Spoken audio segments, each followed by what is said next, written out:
Magandang araw po sa inyong lahat mga karabin natin at welcome back dito po sa ating munting channel Pinas News Review, kung saan i-reviewin po natin ang mga mahalagang balita dito sa Pilipinas. Mga simpleng komento sa mga issue dito sa Pinas. At eto nga mga karabin natin, kapapasok lang, grabe to. Mga media at kongreso nasyak sa matinding pasabog ni Direk Paul Soriano. Yan mga karabin natin ang ating alamin mula po kay Pinas News Insider. Yan, nasa description po ang full video link ng balitang ito. Subscribe na po kayo. At kung bago ka pa lang at di pa po napag-subscribe sa ating munting channel, please don't forget to subscribe. At i-click na rin po ang bell notification para updated ka po sa lahat ng na-uploads nating reaction video. At ito na nga, sama-sama at sabay-sabay po natin pakinggan, panoorin at bigyan ng reaksyon ang balitang ito. Ito na po. Ito ang balita ngayon. Trending at viral ngayon sa social media. Ang di umano'y balitang matapos kumalat ang balita noon dahilan sa kanyang pamilya.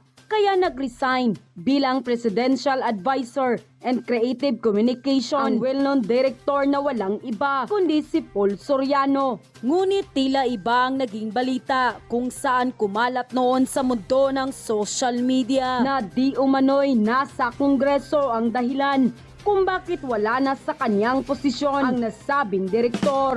Wala mang diretsahang pinangalanan ang ilang mga source kung bakit may ganitong balita na kumalat noon. Hanggang sa may tila naglabas ng pruweba na may nangyayaring iba sa Presidential Communication Office official Facebook page. Sa halip na gawa ng gobyerno o si Pangulong Bongbong Marcos ang ilabas ay bakit tila puro daw si Representative or House Speaker Martin Romualdez ang nakabalandra online. Ito'y ayon sa isang meeting kung saan isiniwalat nito ang dahilan ng biglaang pagre-resign ni Direk Paul Soriano bilang Presidential Advisor in Creative Communication na di umano'y pangongontrol ni House Speaker Martin Romualdez sa Presidential Communication Office. Pero bago ang lahat, kung bago ka pa lamang sa aming channel, ay please huwag kalimutang i-like ang video at mag-subscribe at i-click ang notification bell para mas maging updated pa kayo lalo sa lahat pa ng bagong video na i-upload namin. At eto na nga mga kababayan, tila hindi naniniwala ang marami sa ating mga kababayan online dahil sa pamilya kung bakit biglang nag-resign noon ang direktor na walang iba kundi si Paul Soriano bilang advisor ng Creative Communication ng Palasyo. At tila sinisisi ngayon ng taong bayan si House Speaker Martin Romualdez sa tila isa sa may kontrol ng Presidential Communication Office. Matapos mapansin at mapag-alaman ng marami sa ating mga kababayan na mukha di umano ni Speaker Martin Romualdez ang laman noon ng Presidential Communication Office Facebook page. At tila hindi pa dito natatapos ang isyong pinupukol kay Speaker Martin Romualdez na tila pati ang nasabing resignation noon ni Direk Paul Soriano ay nabubunto na sa kanya dahil imposible daw kasi na bigla na lamang umalis sa kanyang posisyon sa palasyo si Direk Paul Soriano. Lalo pat ninang niya ang First Lady na walang iba kundi si Liza Araneta. Nang hihinayang din ang ilan sa mga supporters ni Direk Paul Soriano bigla ang pag-alis nito noon sa posisyon sa palasyo. Lalo't ito ang naging punot dulo at dahilan sa isa sa may tituring na matagumpay na political ads sa kasaysayan ng presidential at vice presidential election. Narito ang binalita sa amin ng isang netizen at nagpadala ng kanyang video kung saan ay makikita mismo sa kanilang Presidential Communication Office Facebook page na puro si House Speaker Martin Romualdez ang ibinabalita sa Facebook imbis na ang achievement ng palasyo, partikular na si Pangulong Bongbong Marcos. May kakaiba itong Presidential Communications Office. Tingnan natin. Bakit halos lahat ng post ng PCO, Martin Romualdez yung pinaka-recent, halos lahat siya yung balita. Ayan no? Presidential Communications Office. Pero yung laman halos si Tambaluslos. Siya na pala yung bagong presidente natin. Nang lumabas nga ang balitang ito, marami sa ating mga kababayan ang hindi napig So yan mga karib natin, nako. Ha? Ano ba ito? Bastusan na ba ito, ha? Ha? Basura na po yung ipinupost niyo dyan sa Presidential Communication Office, no? Sa Facebook nila. Kung yan at yan din ang makikita natin, basura po yan. Paano hindi natin masasabing basura?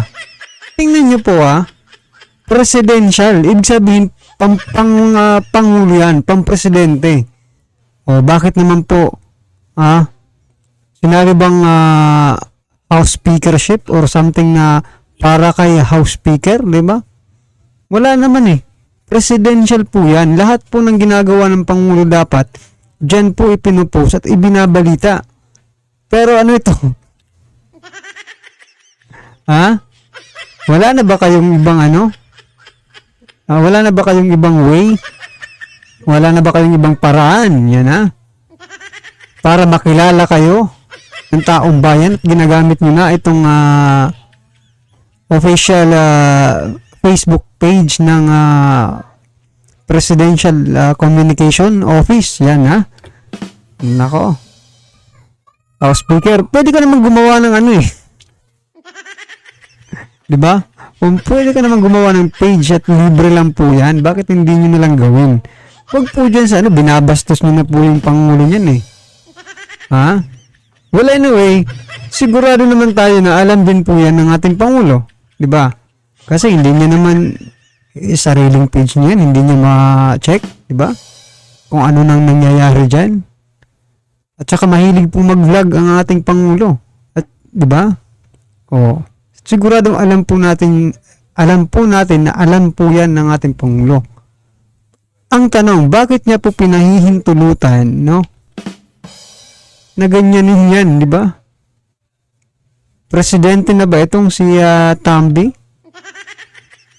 Diba? Yun nga yung sinasabi ng iba. Tama po yung iba, magpresidente ka muna. Diba? Huwag mong sapawan yung sinisira mo naman yung imahe ng Pangulo. Diba? Baka na kayo po ba mga karabin natin ay naniniwala na hindi po ito alam ng ating mahal na PBBM? Pigilan ng kanilang sarili na maglabas ng kanilang hinaingat komento sa mundo ng social media. At ayon pa sa kanila, grabe talaga tong si Tambaloslos. Ikaw pala ang dahilan kaya nag-resign si Direk Paul Soriano. Grabe ka talaga, daig mo pa ang presidente ng Pilipinas. Ang taas talaga ng pangarap mo. Atat na talaga maging prime minister tong si Tamba. Mahiya ka naman sa taong bayan. Dapat umalis ka na lang dyan sa kongreso. Kawawa talaga ang taong bayan pag magtagal ka pa dyan. Ayan, namulabog ka tuloy, Tamba. Wala ka ng lusot ngayon sa pasabog ni Direk Paul. Hindi niya kinaya ang mga ginagawa mong kababalaghan dyan sa kongreso. Kaya tuloy nag-resign siya agad. At hindi lang siya, marami pang nag-resign dahil sa'yo. Hindi na talaga namin maintindihan ang kongreso ngayon. Ganid na sa kapangyarihan sa panahon ni FPRRD. Hindi naman ganyan.